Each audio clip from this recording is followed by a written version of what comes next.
असद भाई, मेरा ये सवाल है कि परीज़ा ड्रामे की शॉर्ट स्टोरी बताई जाए, उसका बैकग्राउंड क्या है। तो आगे भाई, जैसे आपने सवाल किया कि परिजात की शॉर्ट स्टोरी सुनाई जाए, यानी परिजात बेसिकली है कि इसका बैकग्राउंड बताया जाए, तो जल्दी जल्दी इसका मैं थोड़ा सा बैकग्राउंड आपको बताऊंगा। वो ये कि बारिश बरस रही होती है, तो उस बारिश के अंदर जहाँ से ड्रामे का आगाज़ हुआ, बारिश बरस रही होती है और उस बारिश के दौरान एक बच्चे की पैदाइश होती है और वो बच्चा बेसिकली काले रंग का होता है और उसकी माँ उसका नाम रखती है परिजात। अब उसको ना ही तो उसका बाप सही तरह से एक्सेप्ट करता है और ना ही माशरा, हर कोई उसको बुरी निगाह से देखता है क्योंकि वो काला कलोटा और बिल्कुल ऐसा बदसूरत सा यूँ कह लें। तो उसकी माँ ने चूँकि उसका नाम परिजात, अब परिजात उसका नाम जो था वो, और उस परिजात नाम ले लेके माशरा उसको छेड़ता था।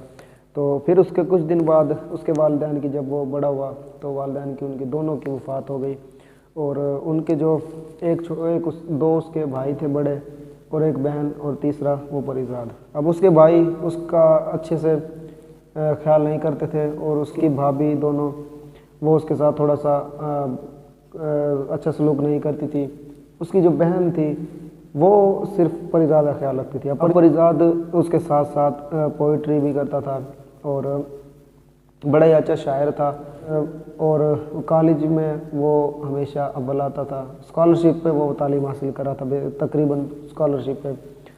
तो फिर उस जब यूनिवर्सिटी तक गया, तो यूनिवर्सिटी तक जाने के बाद यूनिवर्सिटी से पहले अब एक और करैक्टर है नाहिद का, वो मौलवी साहब की बेटी, और परिजात उसकी वालदा आती हैं नाहिद की आके परिजात को बतौर टीचर यानी उसकी वो इम्तिहानात की तैयारी करवाए।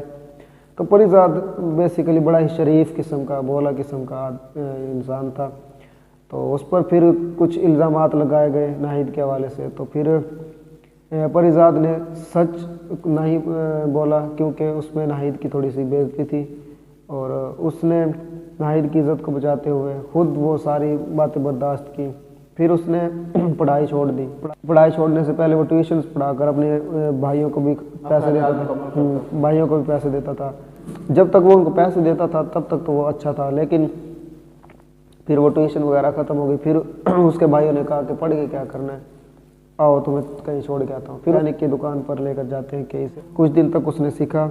फिर उसके बाद बेसिकली इसमें कुछ करैक्टर्स मिस भी हो गए हैं, तो वो आप ड्रामा आपने देखा होगा, जिन्होंने नहीं देखा उनके लिए बिल्कुल ये शॉर्ट सी स्टोरी है परिजात की। तो फिर वो जो उसका उस्ताद होता है, उस्ताद कल्लू, वो उसके पास जाता है। उस्ताद कल्लू उसको जानो, एक लड़के का नाम है, वो उस ड्रामे का करैक्टर है, उसके पास भेजता है, जो कि पहले उस्ताद कल्लू का शागिर्द था। अब वो रावलपिंडी से परिजात चला जाता है कराची। कराची जाकर वो मिलता है जानो से और वो फिर उसके साथ कुछ दिन तक रहता है और जानो कहता है कि मेरा सेठ बड़े दिल का मालिक है, वो आपको ज़रूर कोई ना कोई काम देगा, क्योंकि परिजात इतना कोई काम जानता तो था नहीं।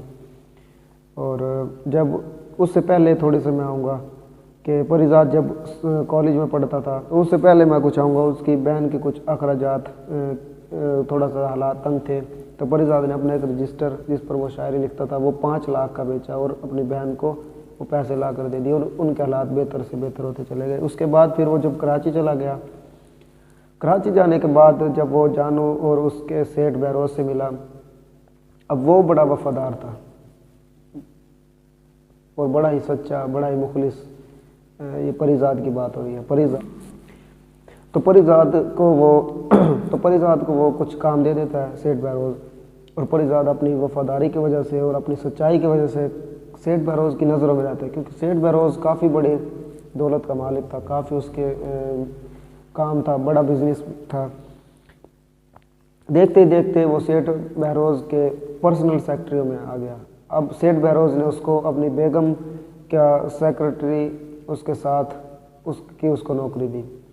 तो वो उसकी बेगम जो थी वो अपनी खाला के बहाने कहीं और मिलने जाती थी, तो परिजात को भी साथ ले जाती थी। और परिजात को पता तो बेसिकली शुरू में नहीं था, लेकिन बाद में उसको जब पता चला कि उसकी खाला बीमार है तो उसको ले गई और वो कहती थी कि भाई ये जो सेठ बहरोज है वो खाला से मिलने नहीं देता।